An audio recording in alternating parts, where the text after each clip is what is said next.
Que había para el bueno. Pois, a ver, un segundinho por coller tiro. Isto así. Isto va. ¿Sabes datos sobre esa exposición? O sea, artistas, por saber el misterio público. Falaba sobre... A exposición esta que falades, se falaba de unha exposición Eu supoño desde as presupostada en 1.400.000. Se tenemos a empresa, sobre la mayor parte es dinero privado. Entonces tenemos que ganar. No, tampoco hay que cambiar, porque es dinero privado. Si yo decido financiar una exposición, ¿qué me tienes que decir a mí? Se hace un sitio público donde lo tengo. Sí, pero é un sitio público que se non se fai, está vacío, o sea que... Home, tamén cabe discutir a pertinencia desa exposición, non? O sea, aparte se é cara ou barato. Non coñeces contidos. Pois desde as cabezas castrexas hasta Leiro. Claro, a mellor se me enseña 20 euros. Pedagogía. Bueno, eu... Por recentrar, creo que se está a falar agora de Galaecia Pétrea, a exposición ca que se promete inaugurar, non? O Museo da... Me chaman agora Museo de Galiza na Cidade da Cultura, non? Da igual, vai que cambiar o nombre. Creo que por contribuir aos datos, creo que hai un par de cubos para o que son a montaxe simplemente, non? Para a sección de Idade Moderna, simplemente a arquitectura efímera da montaxe, 2 cubos, nos que supoño que se podrán pezas de diferentes materiais, costan 100.000 euros. 2 cubos simplemente. Moitas veces é a financiación, o orzamento de un centro, dun, non che digo, unha exposición enteira, bueno, dese tipo de dispendios. A miña non moi dilatada experiencia profesional neste tipo de historias, me topei, obviamente, con moitas veces irregularidades do tipo de o presuposto para adecuar a sala ao que ti queres é de 7.000 euros. E eu decir ya, non, pero que eu consigo que me pagan por 3.000, non. Pero que nós, a administración, só traballamos con esta empresa. En a Cidade da Cultura, antes da exposición das máquinas de escribir, unha exposición, non sei de que era, de mapas e tal, da que eu casualmente tirei do presuposto e era unha absoluta barbaridade. Non nas obras ou non, sino na produción de quero un tabique aquí, un tabique alá, que moitas veces este tipo de tabicados son completamente anecdóticos, porque son exposicións máis pedagóxicas que outra cousa, con que as cousas se vexan, pero bueno, aí o comisario xoga escultor e lle gusta dar obxectualidade á propia... Pero bueno, que para as administracións este tipo de presupostos se disparan de unha maneira alucinante, non? E como isto, por exemplo, tamén outra anécdota. Se ti estás, por exemplo, no Reino Unido e a Xunta de Galicia te quere traer a Galicia para dar unha conferencia ou para algo que sea, e ti lle dis, non, quero que me traigas con Ryanair, non porque sea máis barato, simplemente porque só hai un voo Londres, Santiago, e di, non, a Xunta de Galicia só traballa con Iberia, entón ese voo costa 400 euros, en vez de costar 50 euros, non? E por riba tens que ir a Madrid, en Madrid coller outro avión. O criterio de gasto é así, habitualmente, non sei se agora...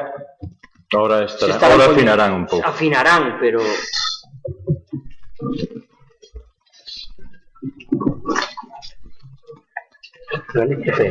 Logo, estos son máis ou menos, polo que vamos intuindo, non minucias ni menudencias, pero sí cotidianidades da vida artística. Da vida do artista, directamente. Máis que da vida artística, da vida do sector artístico, da parte do público, que hai xente que tamén desenvolve práctica artística, ou dos centros que comentou Ángel na súa intervención, mesmo tamén está Valeiro de aquí de Santiago. Non sei se tedes algunha pregunta, intervención, aporte, algo polo estilo, a estas alturas de debate e coloquio.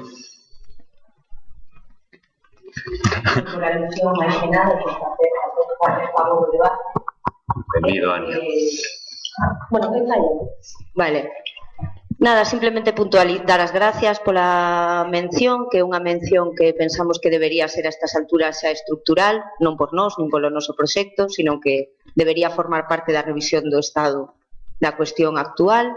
En contra do que dicía Suso Fandiño, pensamos que son prácticas que, diferenciando as dimensións de poboación, de industrialización, históricas, económicas e geopolíticas, pois que sí que tamén, claro, que tamén se dan aquí, con máis ou menos fortuna, simplemente puntualizar que nós en ningún momento falamos do alternativo, non nos clasificamos como un espazo alternativo. Aquí, por alusión, asumo eu a responsabilidade da palabra alternativo, que non me gusta, que dito sea de paso, non me gusta nada, pero colóuseme no discurso. Era unha clarificación, non porque o mesmo que dicía, que non porque pensemos que non hai alternativa a outra cousa, senón porque, bueno, somos un elemento máis que quere estar en relación co resto. Tamén puntualizar que aínda que nace no privado, no persoal, non é privada, non é unha iniciativa privada. Estamos moi de acordo co que dicía Loreto. A diferencia entre o privado e o público xa dende primeiros do século pasado é moi complicada, está moi difuminada, e a nosa é unha proposta aberta, colaborativa, común, comunitaria, de comunidade, e que, por suposto, está buscando as maneiras de non de ser unha proposta rentable, pero si de cobrar polo noso, o sea, rentable no sentido, bueno, aquí está tamén Vites, que pode falar él, no sentido de unha rentabilidade económica ou tal, non, quero dicir, cobrar polo noso traballo como profesionais. E por que, perdón, por que non queredes cobrar? Non, eu digo que quero. Eu non, o sea, eu non ten ninguna relevancia aquí.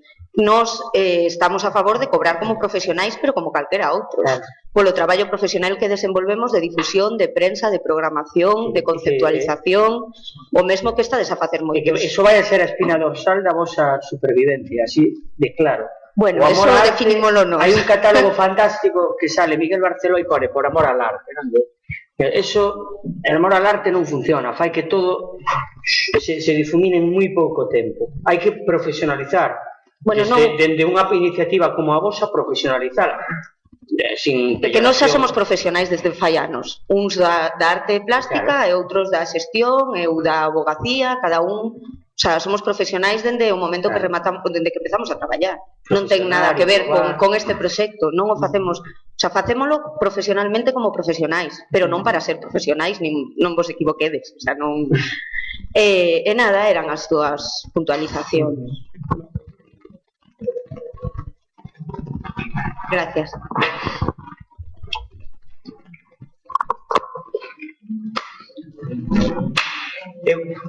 É o camiño que queda. Ahora, aparte de que os artistas deberían replantear a súa situación co entorno máis cercano, e todos os asentes que estamos no arte contemporáneo temos que replantear, porque a situación anterior vai a desaparecer a medio plazo, ou se non desapareceu xa, hasta dentro de moitos anos. Se é que alguna vez volvemos a esa situación de relación. E, como por outra banda, non vexo que vai haber un soporte, un fundamento social, o que nos queda, en que sexa moi tópico, queda a imaginación, non? Queda a imaginación de crear e de crear novos espacios, novas alternativas, no sentido non prostituído da palabra alternativa, que vale para todo. E, sobre todo, eu creo que fai falta quitarse esa costra de presuicios que temos hacia o económico. E sempre me gusta puntualizar co término de que os artistas non teñen éxito, teñen visibilidade. Que clase de eufemismo este que dentro do mundo da arte está estendéndose por toda a sociedade? Aparte, agora se usa en todo, non? O que xa non existen premios, existen convocatorias. Bueno, eu creo que non é eufemismo, non é o mesmo ese visibilidade que éxito. Para mí non é o mesmo. Para mí visibilidade é ter oportunidades de dar a coñecer o teu traballo, independentemente de que teñas éxito ou non. A maioría das veces que das a coñecer o teu traballo porque tes éxito profesional que te permite ensinalo. Non, para mí é difusión e divulgación, non é o mesmo. Pode ter matiz, pero non crees que hai un desliz ideolóxico na utilización? Igual que eliminar a palabra premio e poñerlle convocatoria.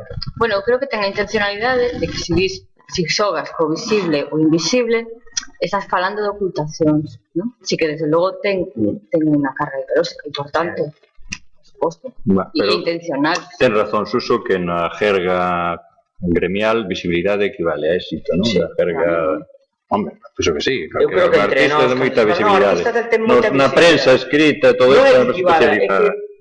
Pero bueno, é igual, tampouco é tan importante, vamos a discutir moito. Non, é un detalle, tampouco quero facer demasiado... Pero creo que estamos asistindo no Estado español há moitísimas destas pequenas estrategias solapadas da linguaxe, non? Por exemplo, reflexionando tamén e falando con un amigo, decía, te das conta que en España non hai empresarios ahora hai emprendedores. O que eran os emprendedores, ahora son empresarios. O sea, ao revés, o que era o empresario, tío, que montaba unha empresa, daba de traballo a 3 personas, logo a 4, logo a 5, xa non é un empresario, ahora é un emprendedor. Estamos eliminando toda esa carga do beneficio. Eu creo que é unha especie de costra católica que temos de sentimento de culpa, non? Os protestantes non creo que teñen ese problema. Pero bueno. Non o teñen. Digo que non o teñen.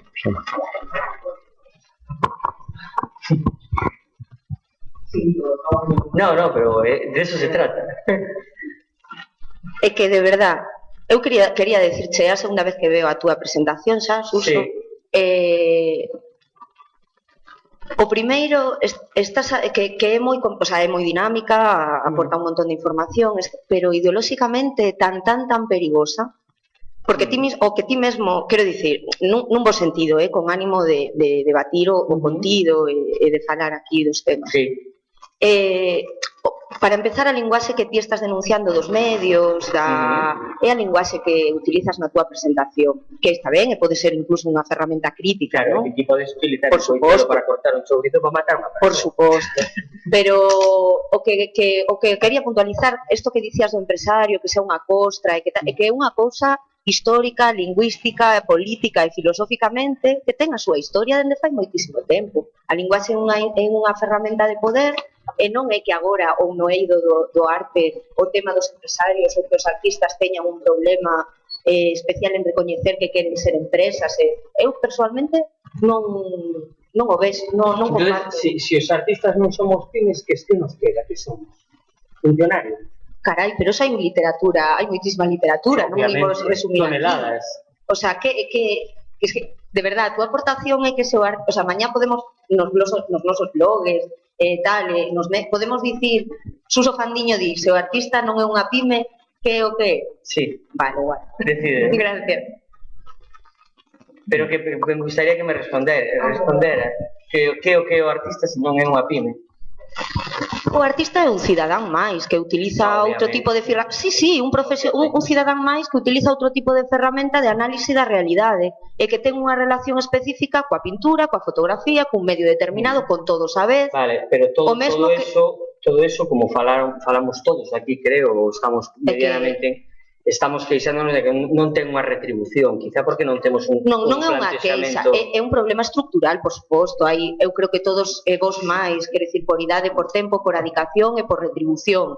Pois seguro que todos hai longos estudos e traballos sobre os problemas estructurais que levan a que o traballo artístico non sexa considerado socialmente como unha aportación máis ou menos valiosa. E non me deixe de soa, seguro que hai alguén que opina seguramente, sí, sobre o tema. Tamén habrá que opinar. Sí, todo isto é que temos que ter en conta que en calquera ocasión que falemos de traballo temos que estudiar no que é a teorización que hai sobre o traballo. E o traballo artístico e as súas demandas de profesionalización poden estar tan confusas como a calquer demanda de profesionalización dun agricultor, cando un mariñeiro, do que sexa, se eso que fai é traballo ou non é traballo, se de que está profesionalizado ou non. Quero dicir, hai moitas situacións de traballo, traballadoras de fogar, hai moitas situacións que non responden a que o ideal de traballo abrir, que despois de 30 anos ou así de teorización sobre o posfordismo, o traballo inmaterial e todo iso que seguimos falando, de que o artista ten que chegar a unha situación de profesionalización do seu traballo, no sentido do traballo pensado como traballo fabril asalariado, sen ter en conta pois todo o que decía Loreto, que a vida natural non só do artista, é que é de toda a xeración que nace desde nacida a partir dos 70 ou 80, todos os que non coñecemos en ningún momento esa situación do traballo asalariado, pero non agora por esta crise, senón desos últimos 10-15 anos. Quero dicir, non ter en conta esa situación do traballo global que significa ser un día a día, pero non ter unha renta mensual, un salario mensual, eso é a realidade non só de artistas de agora, sino de sociólogos, químicos, biólogos, informáticos, porque precisamente todos tenemos a nosa situación. Pero eu creo que estamos falando de cosas distintas, porque ti dis ter un salario estable. E nós non falamos siquiera deso, sino de ter retribuída unha actividade. Que, por exemplo... Sigo dicindo mesmo, o sea, non... Non é mesmo. Retribuída unha actividade, a mesma actividade que ten retribuída... Non estou falando de... Un blogueiro, e que... A ver, hai máis exemplos, o sea... Sí, pero eu non estou falando de cobrar mes a mes, sino de cobrar por un traballo feito. Por exemplo, cando faz unha exposición, fixes un traballo, non? E todo o mundo que está ao redor da institución está cobrando, desde o comisario hasta quen limpa, hasta quen monta. Xa non estamos falando do tempo previo, siquera, estamos falando do momento da actividade. Eu os invito a que superemos ese debate que, por lo menos en Galicia, desde que eu empecé a ir a charlas e tal, pois 10 anos, 11 anos, non ten que ver con unha... Ni sequera ten que podemos relacionarla coa crise actual. Non, e eu xa decía que ten unhas raíces históricas, non? Eu creo que o artista caiu na súa propia trampa, cando na modernidade enuncia a lógica do desinterés en contra da definición que quería impoñer o burgués, aí caiu na súa trampa, claro, por suposto. E agora, digamos que quitar esa herdanza de encima non é tan fácil. E eu creo que sempre estamos... Por exemplo, Suso, que un pouco provocadoramente dice, pois aceptemos a lógica comercial. Non temos tempo para ser sutiles, creo. Hai que ser moi directos e a veces eu podes hacer as miñas posturas porque se xera debate. Claro, pero eu creo que justamente a súa reacción é como decir, pois coloquémonos no lado contrario, nada da lógica do desinterés, justamente a lógica do interés comercial. Pagámonos pymes ou vendamos o noso produto, non? É que realmente somos pymes. Sí, pero esa pregunta tan directa... Este postulado de es el postulado de la sociedad en la que estamos viviendo. Non, mira, eu te conto moi sinxelo. Eu teño que facer un traballo, teño que contratar xente, teño que contratar servicios. Perdón, igual que me... Sí. Date de alta en autónomo, os teus ingresos, formaliza as relacións profesionais. E que crees que hacemos? Darnos de alta en autónomos? Por suposto, pero que esa é a realidade de calquera persoa que dice inmiscuída nunha relación de traballo. Que logo podemos pasar a analizar o que dicía Mar, pois no contexto da arte hai, como en todas partes, malas prácticas que son máis ou menos asumidas. O exemplo agora que non sei o nome do artista de Alicante que foi invitado a participar nunha serie de exposicións que facían na Lonja, pois que debe ser un espacio público ali, facían 13 exposicións de artistas que están fora xa e lles vai ben e que invitamos a facelo no seu pobo e non había retribución, saiu nos medios outro día. Este artista aceptou o proxecto, intentou facelo e cando chegou o momento que lle tocaba a él, dixo: teño que comunicarvos, e tamén utilizou un pouquiño mediáticamente como proposta, teño que comunicarvos que intentei no de todas as maneiras, pero non chego a pagar a produción da miña obra. E dirixo a miña carta non ao comisario, co que eu aceptei un trato de non ter remuneración. Intentei non quise facelo, senón que a dirixo á institución pública que permite esta práctica. E como denuncia, dicía el na pequena nota de prensa que poden ler, dicía, para que un pouco era poñer sobre a mesa que os artistas non tragamos con todo.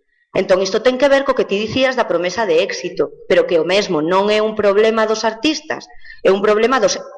Non sei se habedes traballado, eu traballei na empresa, na gran empresa, o problema de éxito, de visibilidade, de triunfo, de obxectivos, de afectalle a todo o mundo por igual. Sí, que penso que estades dicindo o mismo, non sei que discutides, porque dices darse de alta en autónomos, dice facer unha pyme, non hai tantas diferencias. Non ten nada que ver coa arte. Que é o mesmo, eu penso que é o mesmo, non? En canto te das de alta en autónomos, en canto tes traballadores, como eu teño que ter traballadores con seguridade social, porque igual é para unha montaxe, que igual é un día, pero tes que ter ese tío con todas as súas garantías, porque si cae... Pero eso todos. O problema entón que está dicindo... Entón pregunto como público, de verdade, o sea, estades denunciando as prácticas de quen non remunera eses traballos? Non, eu que estou reivindicando a responsabilidade do autor de ser parte da maior parte do contexto que lle rodea a hora de facer unha exposición, por exemplo, a hora de facer chamate, por exemplo, unha institución para facer unha exposición e diche, te di, págoche en concepto de produción da obra, que ademais vives en Santiago e colles o autobús e vas gastar porque a túa práctica pois é máis ou menos inmaterial, tanto. pero estou ofrecéndoche a oportunidade de formar parte dunha exposición internacional, nun centro tal, ou non, ou nacional, o que sexa, non? Entón, esa é a moeda neste sector. Entón, un momento, se ese artista novo o que se lle dá unha oportunidade e unha visibilidade e se lle premia con a posibilidade de realizar ese traballo, non ten, en definitiva, remuneración, porque o vai gastar na produción da obra, que vai facer? O mesmo que todos os traballadores, que eu como crítica ou outro como conferenciante, que gañamos 3, 4 facturas ao ano que non nos chega ao mínimo, porque oxalá puidéramos ser legais co autónomo, o que dicía Loreto, e que estou totalmente de acordo con ela. Entón, é un problema máis amplo, marcado que dicía Dani nun mercado de traballo e que se ve afectado por moitísimos factores. Entón, enmarca onde estar. Se a ti te echa outra cosa que ti programes unha exposición ou ti sexas o director da Laseiro ou da outra. Non, é que me estás aludendo todo o tempo e non podo falar, entón perdo o fío do que me estás dicindo. Despois, xa non sei que te teño que decir, perdona.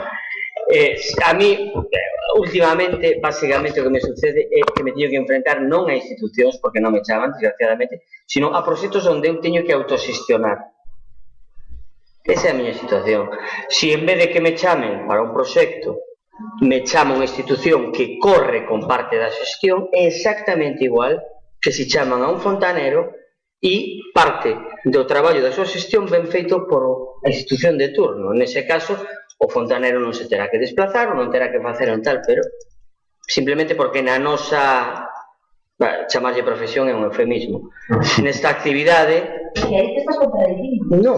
Non, é que eu aspiro a que sexa unha profesión, pero hoxe en día non o é, desgraciadamente, e iso é o que reivindico, e vos non queredes eso. Nos deixan unha lei, e non reivindico que sexa unha profesión, pero hoxe en día é o que...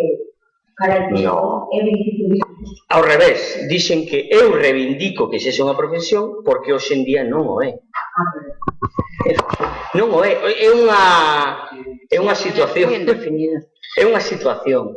Si, é unha profesión desprofesionalizada totalmente, porque está todo o mundo facendo as cousas casi por amor á arte. Incluso a nivel legal, non hai unha legalidade de ningún tipo. E bueno, tamén o decía Loreto, no caso da súa práctica, no? Que non podía acollerse nin a unha cousa nin a outra, no? É unha profesión moi mal definida, no?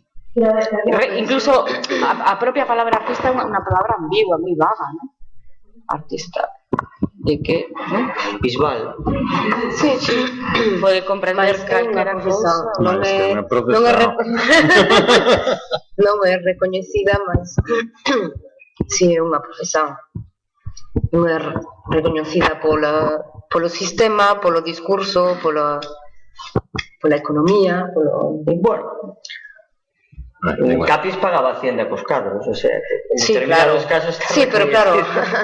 Disculpade que hai unha intervención máis para aí máis xente que quere participar, a ver por onde enfiamos. Hola, gracias por todas las intervenciones. Yo en esta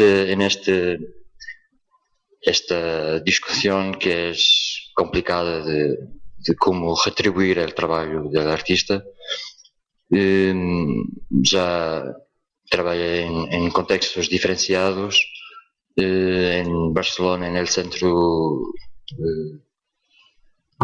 que había estado ahí hace unos años, en Santa Mónica. Se ha decidido a cierta altura, cuando empezamos, se decidió que todo y cualquier artista que exponera ahí en nuestra programación cobraría 5.000 euros de honorario. Yo fui los tres, digamos, responsables, o el único que fui en contra de esa solución, y al final, pasado 3 o 4 años de actividad, creo que tenía razón por muchos episodios que podría contar aquí, pero no interesa. Y porque hay una cuestión que es previa a toda esta discusión, que es el hecho, está bien o mal, pero el hecho de que en principio, y por eso podremos hablar de las sesiones, pero en principio hay una formalización cualquier del trabajo del artista que tiene una plusvalía simbólica que en muchos casos es arbitrariamente y subjetivamente establecida, en fin, por una cosa llamada mercado, pero que el mercado existe. Y eso sí que me interesaría discutir ahora, no tanto la cuestión de la crisis, pero la cuestión ideológica que estamos asistindo hoy en día, que no tiene que ver directamente con la crisis financiera en estos últimos años, que es la prevalencia, digamos, de una vertente economicista en el arte contemporáneo que está en estos momentos a poner en riesgo incluso todo el panorama institucional, ¿no? Hay que tener en cuenta que hoy en día, por ejemplo, el SEGAC, que ha tenido un presupuesto estabilizado en los últimos 10, 15 años de 3 millones de euros para actividades, está en este año a trabajar con 380.000 euros, más 200.000 para compra, ¿no? O sea, un paradigma que sí es muy diferente, ¿no? Estamos a trabajar prácticamente con 15 a 20% do presuposto que teníamos hace 2 anos. E este presuposto é, comparativamente a que muitos colecionadores privados dispõem hoje em dia, uma insignificância absoluta, ¿no? O sea, e aí as instituições se têm que defender, e se têm que defender, enfim, criativamente. Depois, na próxima semana poderemos falar destes temas, pero hoje em dia a maior parte dos museus em Europa não tem a mesma solvência de que a maior parte dos grandes colecionistas europeus. É uma coisa que é preciso que a gente tenha consciência. E quando se vê que no mercado puro e duro, nas subastas, os preços continuam a subir, e quando se habla de galerias que estão a cerrar e não sei o quê, enfim, isto tudo é problemático. Quando em Estados Unidos, em uma instituição como o New Museum, um membro do patronato convoca a 2 artistas que têm sua coleção para serem comissários de uma exposição de sua coleção, e isto passa, enfim, com alguma polémica na prensa, pero passa. Eso sí que debemos preguntar. Eso mesmo pasou con Saatchi cando foi o lanzamento da súa cuadra de artistas, non? Que ele estaba no patronato. Sí, pero Saatchi é súa institución. Agora estamos a hablar do New Museum. Estamos a hablar dun membro do... Era patronato para facer o lanzamento dos seus propios artistas. O sea, estamos a hablar de quando un padroado de una institución, un membro do padroado, convoca a 2 artistas, neste caso o Maurizio Cattelan e o Jeff Koons, para serem comissários de uma exposição. Enfim, e isso sí que é um problema, porque as instituições estão cada vez mais obrigadas a trabalhar com estes recursos privados, lo que é algo que nos intentam vender como sendo absolutamente necessário. Eu creio que é necessário alguma coparticipação privada. Creio que o modelo, por exemplo, de Serralves é um bom modelo, enfim, que há um bloqueio, porque maioritariamente é privado, pero há digamos, uma coparticipação a 50%, ainda que no padroado os privados tenham sempre maioria, pero ha funcionado bem. Agora, num caso aqui como em Galícia, e especificamente em El Segac, um museu que, además, é de entrada gratuita, não? Todos os serviços do museu, as conferências, até este momento, coisa que eu não estou de acordo, devo dizer. Eu não creio que o museu deva ser gratuito, porque esta coisa de que pagar 3 euros ou 4 euros é o mínimo de respeito incluso para... Enfim. Pero os políticos é curioso que tenham algum pudor em discutir este tema, lo que me parece. Eu tranquilo, não? Que seja gratuito. Pero al final... Nós estamos muitas vezes a falar de abstrações, não? Arte, que é alternativo, que é o artista, e muitas vezes temos que definir melhor as coisas. E principalmente neste caso, a mim não me interessa trabalhar a partir deste tipo de situações, não? Vamos a pagar 5.000 euros, é como se fosse na tabela, não? A mim me passou muito, como jovem comissário, trabalhar gratuitamente me passou. Casi eu diria 10 anos de minha vida, a maior parte das coisas que há escrito e os comissariados não eram pagados, era para amigos, me passou uma vez a ser 50 biografias de artistas, uma coisa que me ha levado 6 meses a ser um trabalho louco, e ao final veio que o tradutor em inglês ha cobrado mais que eu. Estas coisas também suelen pasar, ¿no? Exatamente porque están estruturadas, hay una tabela y en las artes no hay una tabela, ¿no? Se dice cuánto cobra ahora, ¿no? Tú por hacer un trabajo cualquier. Pero eso es la gran verdad para mí, tienes que analizar todo siempre caso a caso, ¿no? Las circunstancias de los contextos, porque trabajar con un artista A no es lo mismo que trabajar con un artista B.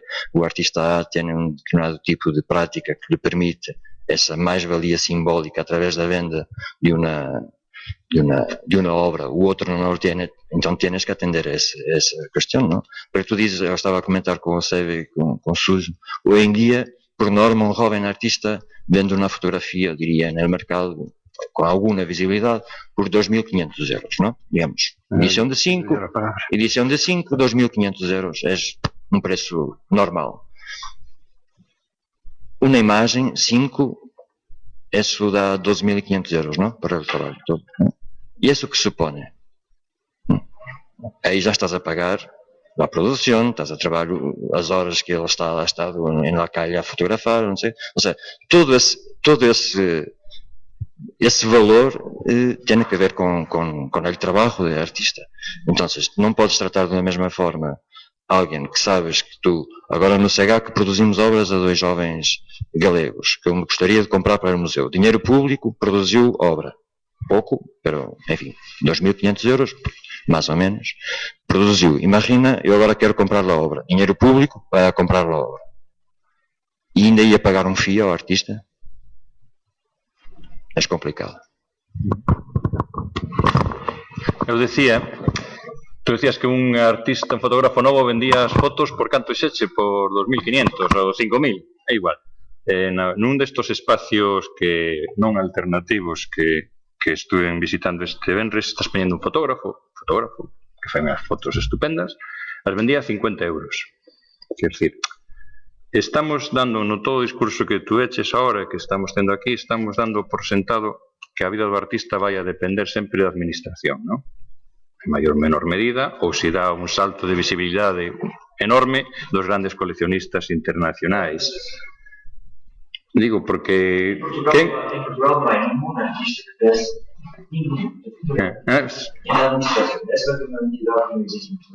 Ben, sí, de eso tamén me quedou antes, quedei con ganas de falar antes da experiencia portuguesa. Quero dicir, por que non temos aquí un público para fotos de 50, de 500 ou de 1.000 euros? É que xa o estamos dando por perdido a ese público, non estamos traballando para el. Non, digo eu, os artistas, os galeristas, o sistema de arte tal como está establecido hoxe en día, están traballando. Digamos que todo o sistema de arte leva décadas, posiblemente desde pouco despois da guerra, traballando para que en base... Claro. E canto... Bueno, sí, pero canto costaría unha foto de Jeff Wall se se fixeran 100.000 ejemplares e se venderan a IKEA enmarcada? Seguiría sendo a mesma foto ou non? Seguiría sendo a mesma foto, que a mesma caixa de luz. Podría costar 50 euros, quero dicir. Bueno, 100. Bueno, 200. Hai un medo a multiplicidade por parte. Sí, quero dicir que seguimos, eso dixeno antes, o que pasa que dixe moi mal, todo este sistema especulativo das artes está basada nun sistema ideolóxico, obviamente, que é o do artista senio, que arranca, co que tú dices ahora, de unha especie de retroceso economicista. O retroceso economicista só se pode basear sobre esa reconstrucción do artista senio que nos 70 tratamos de botar abaixo cas últimas vanguardias conceptuais e tal, non? Eso ahora está borrado, volve o senio e volven a especulación, non? Pero ese mito das vanguardas conceptuais, tú imagínate los millones de documentos que esas vanguardas conceptuales... Los tiene el Borja Villel todos ahí almacenados en cajas, ¿no? Pero los millones de documentos que 15 anos de arte conceptual ha dejado. Quer decir que hai unha volta a orden ideolóxica no sentido de que este economicismo no, pero ese economicismo fazia parte incluso de la práctica actual, o sea, los artistas conceptuales, esos se estudian, ¿no? Lo que hacían era también documentar todas las acciones, hacer lo que hacían, y eso es muy curioso. Y es algo que yo intento de alguna manera em minha vida privada, incluso fomentar, porque tenho no Porto, porque me queixava, no Porto não há livrarias, não há livros, não sei o quê, então juntei 6 amigos e criamos uma livraria, sabes? Que nos dá, é uma pesadilha em termos, como podes imaginar, económicos, pero é uma maneira também de ter aí projetos que nos gusta y fomentar la edición de autor, que es algo que nos gusta mucho. Pero toda esa gente, o Chris Burden, etc., todas las performances, muchas de ellas que nadie había visto, las documentaba y de una forma consciente, sabiendo que eso era algo que iba a parar no mercado, ¿no? Y esa cuestión es, digamos, una cuestión tan vieja como las propias vanguardias del inicio del século. Pero aquí lo que me preocupa verdaderamente era ese término de comparación entre lo que es hoy en día una función de un museo público o de una cualquier institución más pequeña que tenga esta vocación y de visibilidad del arte contemporáneo por oposición àquilo que é o mercado, não? Que llega a estes pontos. Jeff Wallace é um artista com um grado de consagração enorme, pero te digo, também tem peças de um preço mais ou menos acessível. Agora, quando tu vês que por uma fotografia de Andreas Gursky, edição de 5, se ha dado há 4 ou 5 meses 3,4 milhões de euros, isto que sentido tem? Isto que quer dizer para um museu, não? Eu agora quero fazer uma exposição de Andreas Gursky, que não me interessa muito, devo dizer, mas se quero fazer uma exposição de Andreas Gursky, tenho os colecionadores todos histéricos, pois minha obra vale 3 milhões de euros, seguros e tal, não? Esta é a loucura que estamos a viver. E não é uma questão de crise financeira, é uma questão ideológica. É uma questão ideológica, totalmente. Por isso que hai que buscar solucións ideolóxicas tamén, non? Que sirvan a comunidade de outro xeito, que non é pasarlle por diante os cuadros ou as fotografías de 4 millóns de euros. Eu queria decir unha cousa.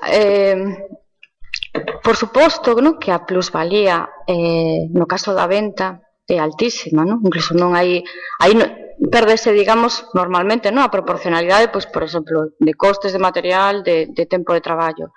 Pero claro, todo depende de que se produza a venta, ¿no? E a actividade artística non sempre ten a venta, ¿no? Entón, non podemos tampouco medir en base a venta. Producidos a venta deses 2.500 euros, a mitad vai para a galería e logo tens que descontar o 18%, a parte da producción eu voto por 600 euros. Entón, claro, se estamos... No, pero, a ver, se estamos pensando no modelo de artista, un artista con moito mercado, por suposto que tes toda a razón, pero es que os artistas non só é unha cuestión de valor. Un millón moito, 2 millóns un pouco, que lle pon? Pero tú acuérdate, como empezaste? Non, acuérdame como empecé, cando a primeira vez que me preguntan canto vale isto? Digo, bueno, eu estou aquí. Xa fixen 3 exposicións, aquel está ali, fixo 4, vale tanto, este tal... O sea, vas sobre unha tabla preestablecida, colócaste nun punto desa tabla, dices, pois costa isto, pero non hai outra valoración que xa que colliches heredada. Tu colliches unha tabla heredada e xeche aquí onde encaixo, no posto 14, pois no posto 14 5.000 euros. Non, pero como falabades de que os parecía demasiado caro algunhas pezas, falando da de Gursky, a mí personalmente tamén me parece, pero me pregunto cando deixa de ser demasiado cara, quen di cando é demasiado cara e cando é menos cara. Iso é moi fácil decir, non, é que está sobrevalorado, pero e que costa logo esa fotografía? Non sei que costa. Que é razonable? E cando cambia de mano nas subastas, non? As propias galerías en estes momentos deben estar con un medo terrible porque un tío que comprou no mês pasado un Gursky, ¿no?, por 300.000, de repente... Pero la cuestión que también hablaba contigo y con Seve durante la pausa es que hay muchos, en la cultura contemporánea, ¿no?, hay muchos sectores. El sector de la música es un sector mucho más estructurado, ¿no? Los músicos se están quejando porque la industria les dejaba cobrar 5% por cada CD o por cada cosa así, y se está revolucionando la cosa y ahora la gente puede bajar directamente, no sé qué. La cosa está cambiando mucho, pero en el mundo de música es mucho más estructurado, en un mundo, en fin, do teatro, lo que sea. O mundo da arte é desestruturado exatamente por esta mais-valia simbólica que é completamente arbitrária. E é por isso que não se pode cobrar um FII de uma forma, digamos, estruturada, porque não há essa tradição e porque esse próprio FII também é completamente subjetivo, não? Ou seja, os tradutores sabem, eu cobro não sei quantos por linha, e isso cobras aqui, em Brasil, nos Estados Unidos, ou não sei quantos, não? Agora, mas não é o caso, não é o pior, e os poetas, não? É poesia, um tio que hace poesia, que cobra ele. Um tio que é o Herberto Helder, que é quizás um dos melhores poetas vivos no mundo, que é um gênio, perdonem, porque és português, mas é um gênio, é um tio que é tão bueno como o Fernando Pessoa e daqui a 100 anos lhe vão a dar essa medalha, para um tio que vende quê? 1000 livros em Portugal e mais 500 fora de Portugal. E vai dizer que eu vou cobrar a quem? A quem é que ele vai cobrar? Sí, é que o problema é ese, ¿no? Que estamos producindo unha mercancía que ten unha demanda moi limitada, pero que casi non ten, que en Galicia é moito máis limitada todavía. E eu, o que non cheguei a perceber, que querías decir cando que a cousa estaba moi mal, cando unha institución como o New Museum encarga un comisariado a artistas? No. Es muy importante hacer esa distinción. A ver, yo trabajé muchas veces en mi vida con artistas en contextos, digamos, o discursivos o comisariado, no tengo nada en contra. Colaboré con muchos artistas cuando hacían comisariado, me pedían alguna cosa, un texto o alguna cosa. No tengo nada en contra. No, la cuestión aquí es una cuestión ética de decir, un coleccionista privado que es miembro de un padroado de un museo invitou a 2 dos seus artistas mais representados em la colección para hacer una exposición en el museo de su colección. O sea, ahí hay múltiples cuestiones éticas. Primero, de los artistas escolherem dentro de una colección donde están súper representados fazer uma seleção dessa colección e de um membro de um museu ter o poder suficiente para imponer uns comissários dentro de sua própria colección. Pero o museu hace esto porque e isto é o que estamos a assistir, é mesmo da Tate, porque hace o Damien Hirst. E porque hace a Tate o Damien Hirst no ano das Olimpíadas? Porque é clever, não, mas no Facebook eu pus um comentário a um tio que se queixava, que estava este fim de semana na cola brutal, é a cola que se diz? Sim, cola. Tem uma cola brutal para a exposição, e claro, porque clever Tate, não?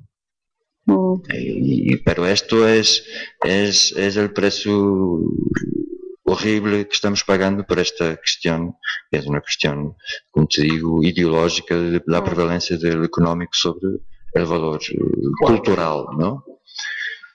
Sí, desta geografia político-económica que resultou aqui em Espanha, neste mito que tem que ver com, como bem dizias, com este mito que tem que ver com as autonomias de que todo puto pueblo tem que ter um museu de arte contemporâneo, e agora se está a ver... Ou província.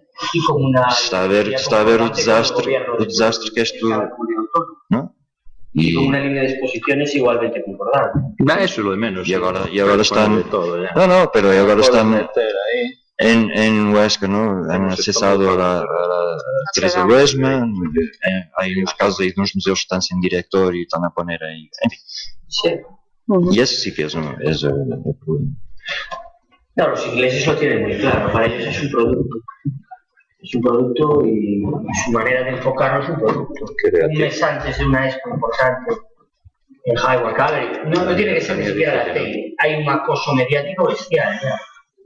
Y ya empiezas a ver y va a estar y no va a estar, y el primer día de inauguración o el segundo, aunque la entrada cueste 12 pounds, no hay entrada ya. Ellos se lo plantean de esa manera.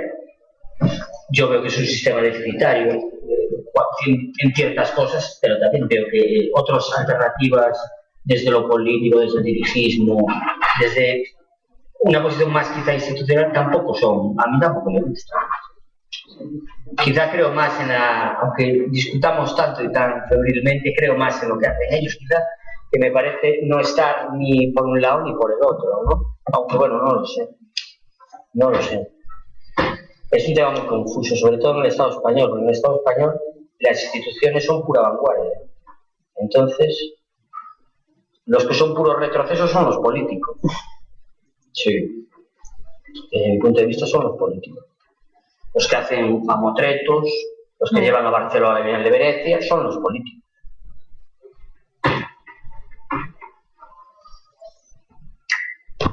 ¿Alguien más?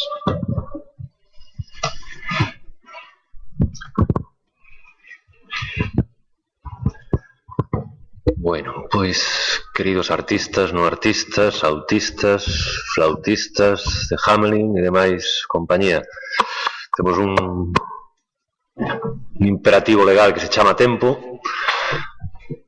Dos espazos a falaremos a semana seguinte, mañán falarase de intermediación, o sea que será o que hai polo medio, pero o imperativo do tempo di que ás 8:30 temos que